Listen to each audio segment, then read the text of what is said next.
Hey there, how are you today? My name is Dana Damara, and you have landed on Astrocast. This is your full moon report for the full moon happening in Taurus on November 5th at 5:18 a.m. Pacific Standard Time. I almost like can't wait to show you the picture of what's going on in the sky.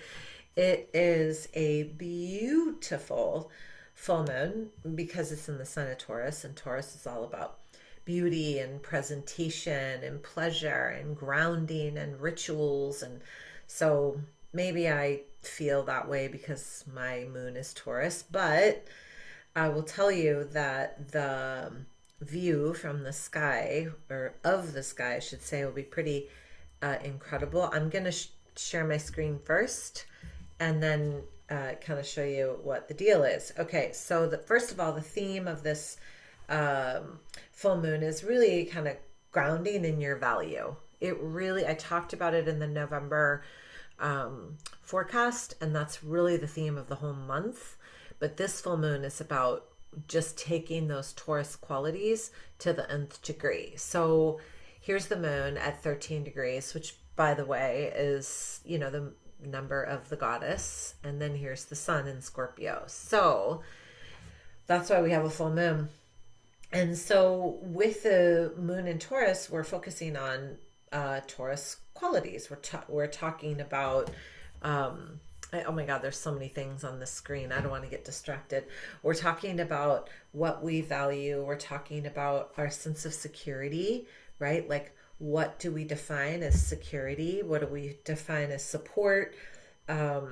Is this all an illusion? Like, what's really keeping me in a state of comfort, right? That's Taurus. So Taurus is also about our resources. So this is time, this is money, this is energy, this is emotion, right? Like, what is our what's the word? Like, our meter that measures how we're feeling in a moment in time, right? So asking yourself what feels true, what feels nourishing, what feels supportive, and then answering honestly is going to be your number one tool during this full moon. And you can be the one that fools yourself the most, so be mindful of that. There's a few transits that I want to kind of go over with you so you understand what's happening. So and actually, I think I'll just show you on the screen. This one is the biggest one. So maybe a lot of people don't talk about it, but I'm going to talk about it because it's important. So here's Venus, right? And Venus is coming up on the horizon right during that full moon. And it's sitting at the apex of a couple of things. One is the apex of this square between Jupiter and Pluto, which means Pluto and Jupiter opposing one another. But more importantly, so this is a very Venus heavy moon. More importantly, Venus is quincunx to Uranus, and then it's quincunx to Neptune and Saturn. So that's creating what we call a finger of God. So all roads point to what you value. Let me say that again. Hold on. All roads point to what you value. And really what you value in your life for yourself, right? I talked a little bit about this in November forecast. Like, let's remember that our energy is very expensive and not everyone can afford it. So where are you dispersing your energy? And are you valuing that energy from a place that feels nourishing, or are you overwhelmed? Just saying. So that's kind of a huge little thing that we have going on there.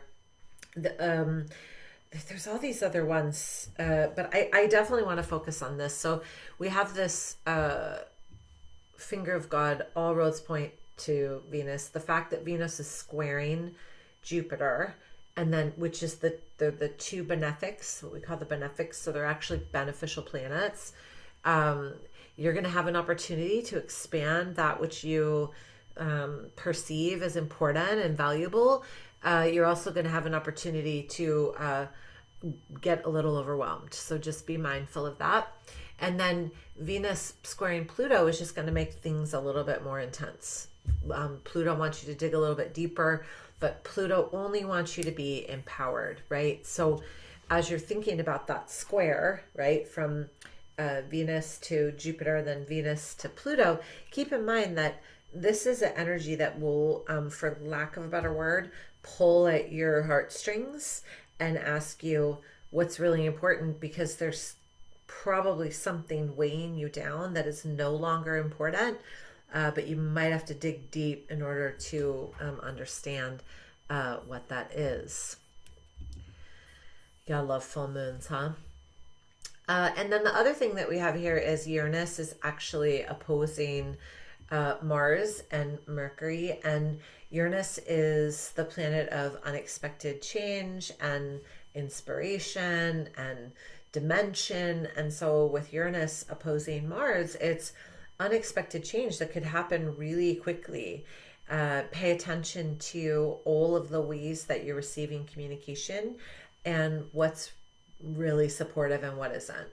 I don't think Mercury won't be in retrograde until the 9th, but it is in its shadow stage, so just be mindful. And then we still have this whole Neptune and Saturn, and I'm pointing to these three planets because they create that finger of God with Venus. So just be really mindful of where you're spending your time, guys. I mean, I don't know how else to say it. As Saturn and Neptune are the opposing values, right? So Saturn is all about responsibilities and our karma and things like that, and Neptune is no boundaries, no nothing, and it's trining Jupiter, which we have to first of all, with Saturn and Neptune that close to one another, the theme with that, and it's going to be around for a while, is it real or is it an illusion? Is it real or is it illusion? Is it real or is it illusion? And that's really the two opposing energies. When it comes to trining Jupiter, it's saying, are you holding yourself back for a good reason? Like, is it important for you to just wait? Or are you holding yourself back out of being afraid of the expansion?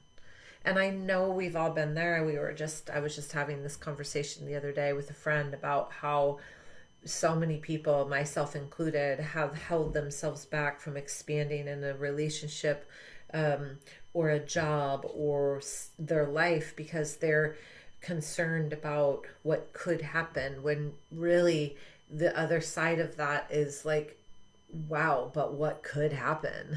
Right? So you have to figure that out for yourself. I can't tell you. I know what my interpretation is. And then we have this whole like, are you kidding? Look at all these triangles. We have Pluto sitting here. Pluto is creating a trine to Uranus, which is intensity. It's creating a sextile over here. It's creating a sextile over here. So there's intensity. There's intensity of thought, intensity of action, intensity of words, with Mars moving into Sagittarius. There's confidence. There's a big confidence boost with all of that. Mars opposite Uranus, it's, big sudden changes. There's this balance between, but I really want freedom, but I really want stability. Well, why can't I have both? And maybe in that thought process, you haven't figured out how you can have freedom and responsibility, or freedom and stability. And then there's that line between responsibility and no responsibility. So all of that is kind of happening with this full moon. So I will absolutely, let me come back on here. So I will absolutely post up rituals and journal prompts and your specific horoscopes for this full moon. It's going to be a big one, and we're actually heading toward the end of the calendar year. So I think it's really important to kind of get clear on what you value and where your resources are that you already have kind of in place. I also think it's important to release any illusions you have about, maybe what other people think of you. Like, does that even really matter? Or your capabilities, right? How many times do you hear that in your mind? Like, oh, you can't do that. Oh, you don't have the money for that. Oh, I better not tell them how I feel because they don't feel that way about me. Like those weird, like ruminating thoughts, you gotta let those go. And then really practicing, and again, I'll have journal prompts and rituals for this, but really practicing that bridge between stability and freedom so that you can experience both. Because we can, right? We can absolutely experience freedom on one end and foundation on the other, right? It's going to be a big full moon, so I would highly, highly recommend, even if you only join for 1 month, testing out the myastrocast.com, because you'll have some specific journal prompts and rituals, and yeah, it's a big one, guys. And I would say too, if you want to get your chart read, do that soon. I usually get really booked up toward the end of the year and the first 3 months of the year. So reach out to me if you want to have your chart read. Thank you so much, guys. This is so fun. Happy full moon and have a beautiful day. Namaste.